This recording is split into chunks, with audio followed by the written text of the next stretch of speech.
Shalom adik-adik yang dikasihi Tuhan. Ayo, gimana kabarnya adik-adik hari ini? Kakak berharap kabarnya adik-adik hari ini dalam keadaan sehat. Tapi kalau hari ini adik-adik ada yang sakit, kakak berdoa hari ini adik-adik yang sakit disembuhkan oleh Tuhan. Siapa yang hari ini sudah siap mendengarkan firman Tuhan? Sebelum kita mau dengarkan firman Tuhan, kita mau berdoa dulu ya adik-adik ya. Adik-adik harus bersikap yang baik, harus lipat tangan, kemudian tutup mata. Kita mulai berdoa ya. Tuhan Yesus, terima kasih buat penyertaan-Mu hari ini. Hari ini kami berkumpul di sini untuk mendengarkan firman Tuhan. Urapi hati dan pikiran kami agar siap menerima firman Tuhan pada sore hari ini. Terima kasih Tuhan. Haleluya. Amin. Adik-adik, hari ini kakak punya cerita firman Tuhan yang luar biasa. Hari ini kakak mau cerita tentang Yusuf. Diambil dari Kejadian 37 ayat 1 sampai dengan 36. Ayo diulangi lagi ya. Kejadian 37 ayat 1 sampai dengan 36. Judulnya Yusuf dan saudara-saudaranya. Ayo, siapa yang pernah dengar ceritanya tentang Yusuf? Kalau adik-adik sering dengerin firman, sering baca firman, pasti adik-adik ingat tentang Yusuf. Yusuf itu anak dari bapak siapa yo adik-adik? Yusuf anak dari bapak Yakub. Bapak Yakub punya 12 anak.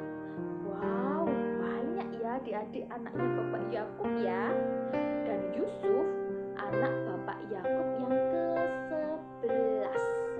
Dan Yusuf punya adik namanya siapa? Yusuf punya adik namanya Benyamin. Nah, ingat kan adik-adik ceritanya? Yusuf anak dari Ibu Rahel. Ketika Yusuf umur 17 tahun, Yusuf tumbuh jadi seorang anak yang sangat disayangi oleh Bapak Yakub. Saking sayangnya Bapak Yakub sama Yusuf, Yusuf diberi sebuah jubah yang sangat indah. Jubah itu juga sama dengan baju. Jadi Yusuf diberikan Bapak Yakub jubah yang indah, baju yang indah sekali. Tetapi saudara-saudaranya Yusuf iri, benci melihat Yusuf. Kenapa adik-adik? Karena yang diberi baju yang indah cuma Yusuf. Saudara-saudaranya enggak adik-adik. Suatu malam Yusuf tidur terlelap. Yusuf bermimpi. Ayo, siapa di sini adik-adik yang pernah bermimpi? Pasti pernah ya. Yusuf juga gitu. Dia bermimpi apa adik-adik? Dia bermimpi berkas gandum saudara-saudaranya mengelilingi berkas gandum dia dan sujud menyembah berkas gandum Yusuf. Kemudian dia bermimpi lagi. Suatu malam Yusuf bermimpi lagi adik-adik. Mimpinya apa adik-adik? Mimpinya ada matahari, bulan, dan 11 bintang sujud menyembah Yusuf. Ketika Yusuf bercerita kepada saudara-saudaranya, saudara-saudaranya semakin membenci Yusuf. Karena apa adik-adik? Karena arti dari mimpi Yusuf yaitu saudara-saudaranya itu menyembah Yusuf.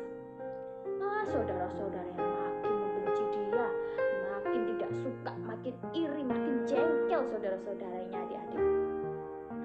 Suatu hari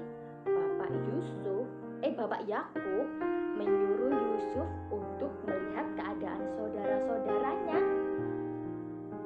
Lalu Yusuf bertemu dengan saudara-saudaranya yang menggembalakan kambing domba di Dotan. Ketika saudara-saudaranya melihat dari jauh bahwa Yusuf datang, saudaranya ini berbisik-bisik adik-adik. Mereka merencanakan untuk rencana yang jahat untuk Yusuf. Jahat sekali ya adik-adik ya, saudaranya Yusuf ya. Adik-adik nggak boleh seperti itu ya. Harus menyayangi saudaranya ya adik-adik ya. Ketika Yusuf datang kepada saudara-saudaranya, tiba-tiba saudara Yusuf ini mengambil jubah Yusuf. Jubah Yusuf yang indah itu diambil sama saudara-saudaranya. Kemudian Yusuf dilemparkan ke dalam sumur yang kering. Kemudian saudara-saudaranya Yusuf ini ingin menjual Yusuf. Kemudian saudara-saudaranya ini menjual Yusuf adik-adik. Menjual Yusuf ke pedagang Midian sebagai budak adik-adik. Aduh, kasihan ya adik-adik ya Yusuf ya. Agar perbuatannya tidak diketahui, jubah Yusuf dicelupkan ke dalam darah kambing. Kemudian saudara-saudaranya ini pulang ke rumah adik-adik. Dia pulang ke rumah mengatakan kepada bapak Yakub bahwa Yusuf telah mati, diterkam oleh binatang buas. Dan saudara-saudaranya menunjukkan baju atau jubahnya Yakub yang penuh dengan darah. Kemudian bapak Yakub menangis adik-adik, dia menangis sekali. Karena apa? Karena Yusuf adalah anak yang paling disayangi oleh bapak Yakub. Jadi itu adalah firman yang kakak sampaikan hari ini. Ayo, ada pelajaran penting apa yang bisa diambil dari firman Tuhan hari ini? Jadi, ketika adik-adik punya saudara, misalnya adik-adik punya kakak atau adik, jadi adik-adik ini harus sayang ya sama saudaranya ya. Harus sayang sama kakaknya, harus sayang sama adiknya, nggak boleh saling bertengkar, harus saling mengasihi satu sama lain. Biar tidak seperti saudaranya Yusuf ya adik-adik, mereka tidak saling mengasihi, benar kan? Jadi adik-adik harus saling mengasihi kepada saudara-saudaranya, kepada kakak, kepada adik, harus saling sayang ya.